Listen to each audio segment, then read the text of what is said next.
የእንጀራ ነገር ሆነብንና ኑሯችን መሮጥ ብቻ ሆነ።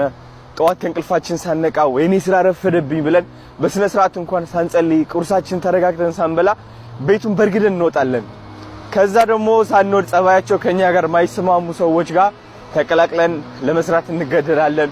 ሰዎች ያበሳጩናል። ይሄን ሁሉ መከራ አይተን ያመጣናት ብር ደግሞ ከምግብና ቤት ኪራይ አልፋ ለምንም አትሆንም። ይሄን ህይወት ለአንድ ቀን ብቻ ሳይሆን ለብዙ ጊዜ ኖረናል። ከዛ አልሞላ ሲለን ፈጣሪያችን ጋር ቀን በቀን እናማራለን። ቲክቶክ እየገባን ህይወታችን፣ መልካችን፣ ሰውነታችን፣ ጸጉራችን ከሌሎች ሰዎች ጋር እያወዳደርን ራሳችን ዝቅ እናደርጋለን።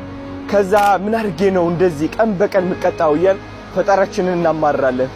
ግን በዚህ ሁሉ የኑሮ ጫጫታ አንድ ነገር ረስተናል፣ እግዚአብሔርን ማመስገን። በደቂቃ ከዓለማችን ከ100 ሰው በላይ ይሞታል። በቀን ከ14000 በላይ የመኪና አደጋ ያጋጥማል። ከ25000 በላይ ሰው በረሃብ ይሞታል። በሰላም ሞተን በሰላም መግባታችን ለራሱ ለፈጣሪ ማመስገን አለብን።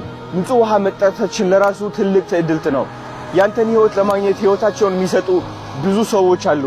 ግን ከኔ የባሰ ህይወት አለና ባለሁበት ፈጣሪን እያመሰገንኩኝ እኖራለሁ ምትል ከሆነ ተሳስታችኋል።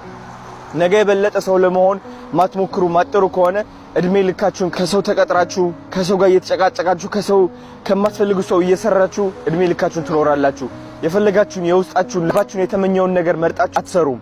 ለዚህ 3 ወራት ጂም ቀን በቀን ከሄዳችሁ ከ3 ወር በኋላ አሁን ካላችሁበት ሰውነት የበለጠ ትሆናላችሁ። ጤናችሁ የተሳሳለ ይሆናል። ለቀጣይ 3 ወራቶች ስፖርት ሳትሰሩ መጠጥ እየጠጣችሁ ካደራችሁ ደግሞ ከ3 ወር በኋላ የዘራችሁትን ታጥዳላችሁ ማለት ነው። እና ዋነኛው ነገር እግዚአብሔርን ማመስገን እንዳንረሳ። ምግብ ካለን ንጹህ ውሃ ካለን ይበቃናል። ቤት ካለን ምተኛበት ይበቃናል። ግን እነዚህ ነገሮችን ተቀብለን ለዘላለም ለመኖር ካሰብን ግን ተሳስተናል።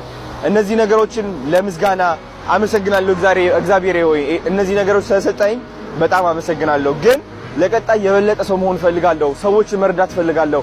ሐኪም ሆኜ ሰዎች ማዳን ፈልጋለሁ። ኢንጂነር ሆኜ ቢልዲንጎችን መስራት እፈልጋለሁ። ሙቪ አክተር ሆኜ ሰዎችን ኢንተርቴን ማድረግ እፈልጋለሁ። የፈለጋችሁትን መሆን ትችላላችሁ። ስለዚህ እንሞክር ብቻ። ልባችን ያለንን እንመራ። ሰዎችን ሳንፈራ እንደዚህ ይሉኛል ሳንል እዚህ ዓለም የተሰጠን ትዕድልት የተሰጠንን ጊፍት ከእግዚአብሔር እንጠቀምበት። እወዳችኋለሁ። ቴንክ ዩ በጣም ፎሎ ስላደረጋችሁኝ።